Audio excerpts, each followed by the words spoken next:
Councillor Barnbrook, this year's annual Barking and Dagenham Town Show is more controversial than usual. Can you tell me the story behind that? Yes, I can. Barking and Dagenham's had a town show now for 50 years.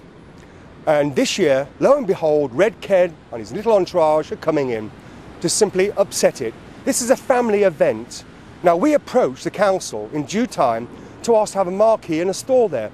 Not to push our politics forward, but simply to talk and represent the community that voted for us in a landslide last year.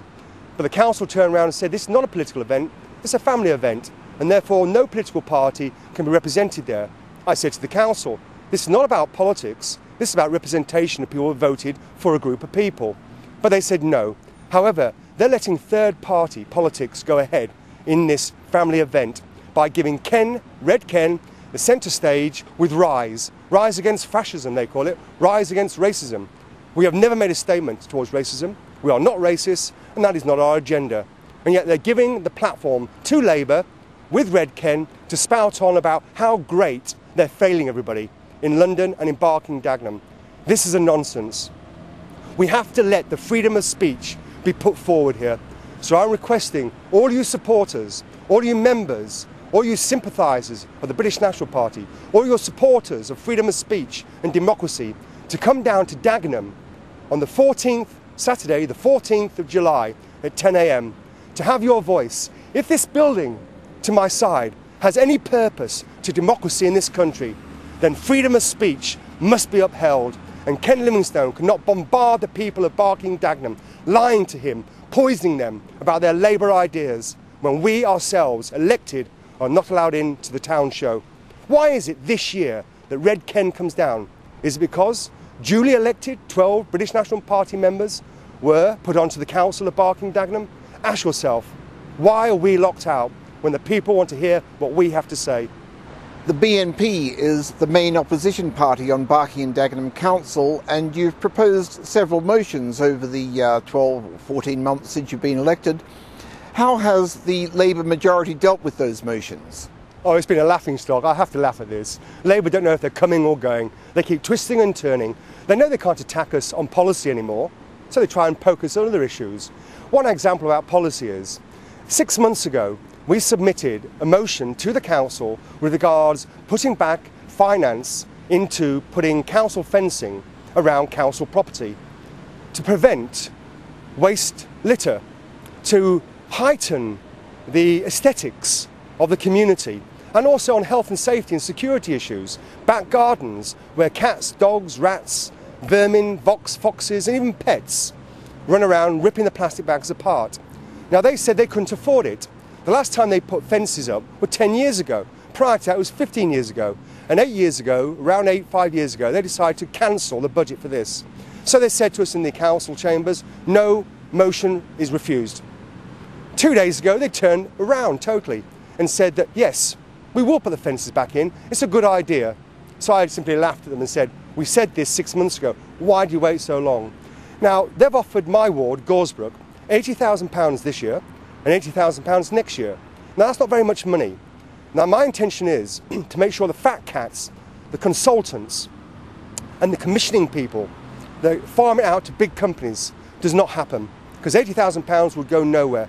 We want local people, local businesses, little tradespeople to have a voice in this and then participate within their own community by being employed to do these jobs on behalf of the locals.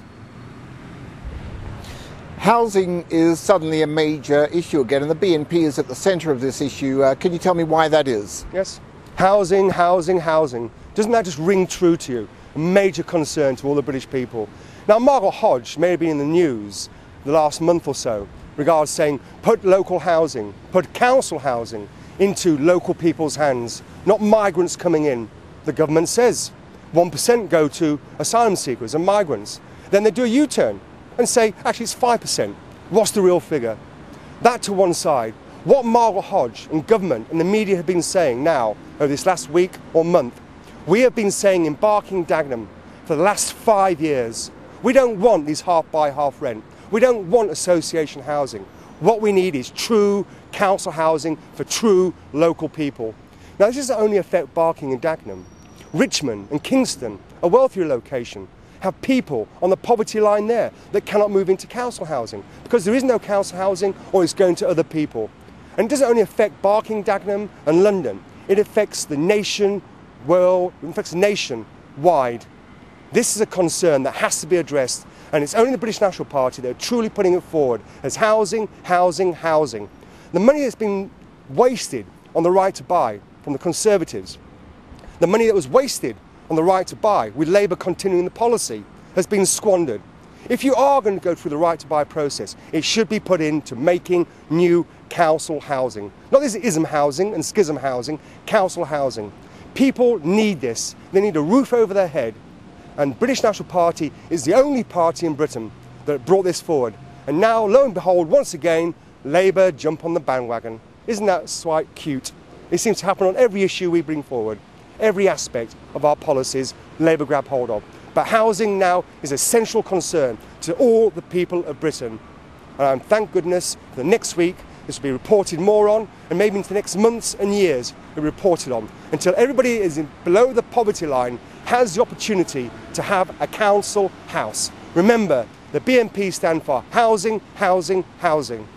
Councillor, how much impact would you say the election of 12 BNP councillors in Barking and Dagenham last year has had on the political scene in Britain in general? I think it's given a true representation of our party's growth. It's realising that the party does stand for issues outside of the single issue attributed to us. It stands for housing, education, law and order, NHS, environmental concerns. And this is now woken up to the people of Britain, saying if Barking and Dagenham, a working class location, can elect 12 good men and women to represent them on the council and on the street, people across Britain now are saying that is the party for us for tomorrow. That is the party that will change Britain back to the democracy which this house behind me stands for. So the people in Britain now realise that we are electable, and they are moving to us in droves, not only from the Labour Party, as has been shown in Barking and Dagenham, but also from the Conservatives, and primarily from those people that haven't voted before because they thought the whole process of government and elections was corrupt and twisted. They're realising there's a party out there that can change that corruption around, turn the country back, put its greatness back into it, and give the people of Britain a real, true representation. A good life for a good person, a job for everybody that wants one, where every man and woman has the same right, the same value of employment, be it a dustman, a banker, a doctor, a surgeon, a businessman, or even a playboy. Everybody has a right. Every job you do has a place within our nation. We will build Britain back, and the people of England now know that only one party, the BNP, are ready and fit to do it. Playboy Richard Barnbrook, thank you very much. You're welcome.